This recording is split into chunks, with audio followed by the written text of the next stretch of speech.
Hello, I'm delighted to welcome you to our mining community and very pleased that you're interested in the ores and pits of this area. I think you'll be pleasantly surprised with your special experience here.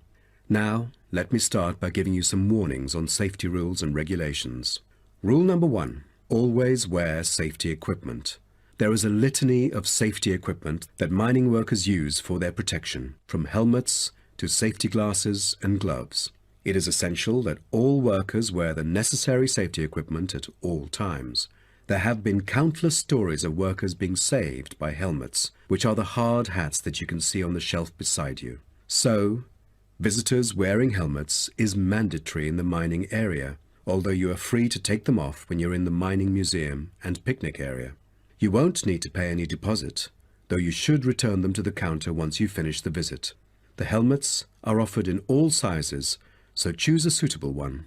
All right, our mining community is currently being refurbished for some of the main area, so please make a note of that, and you'll know what to look out for.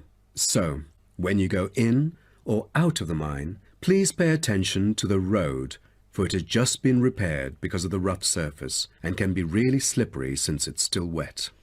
The history and process of tin mining are complicated and involve a lot of special words, but here you will see how it was and still is done. After a short 5 to 10 minute walk, visitors can track round a numbered route with clear explanations. Most of the tour is in the open air, so nice weather helps. All areas are clearly posted with signs, but if you have problems travelling around or climbing up and down, you can turn to the staff here, and we are happy to help. If you're interested, Blue Hills Tin Stream is a working water-powered tin streaming mill that gives visitors a very clear idea of how difficult it is to get tin out of rock. I hope you'll enjoy the informative indoor presentation and this self-guided tour, but you have to bear one thing in mind, that smoking is forbidden throughout the whole community. Though you can take phones and of course use them, you'll also be surprised that there will be more than just one place to go in the mine. The underground tunnel is now being refurbished and only relevant workers can access it. But it will soon be all finished, and I believe it's a lovely place for you to explore around. Don't forget to wear protective clothing. It's mandatory. Before you hear the rest of the talk, you have some time to look at questions 16 to 20.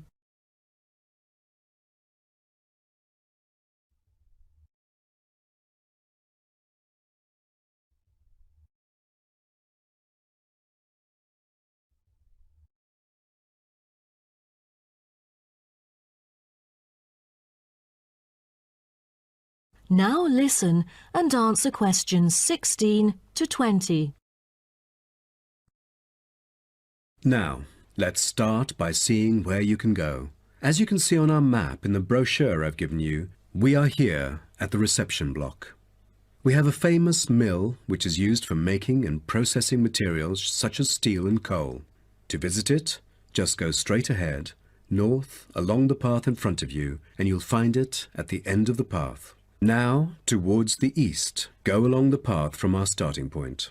Turn left to the corner and then turn right. There is a car park at the east end of the lane. To the west, there is a museum. Past the shop, around the crossroads, and it is just located at the west end of the road.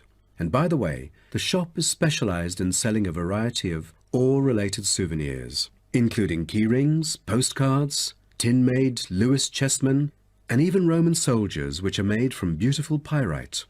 If you are interested in the laboratory where scientific experiments, analyses and research are carried out, it is situated at the southern part of the park, opposite the shop. I bet you'll be happy to hear that this laboratory is also used for gold and crystal refinement, so don't miss this one for the sake of it. I assume by this time you'll all need some rest and refreshment. So we have an excellent cafe which caters for delicious food and beverages at the other side of the road next to the shop. Of course, if you want to spend some time in the fresh air, we have a perfect picnic area which is just right and northeast of the reception block.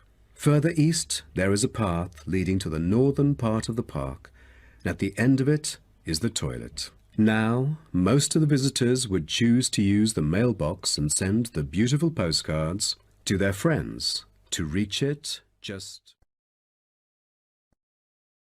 That is the end of section 2. You now have half a minute to check your answers.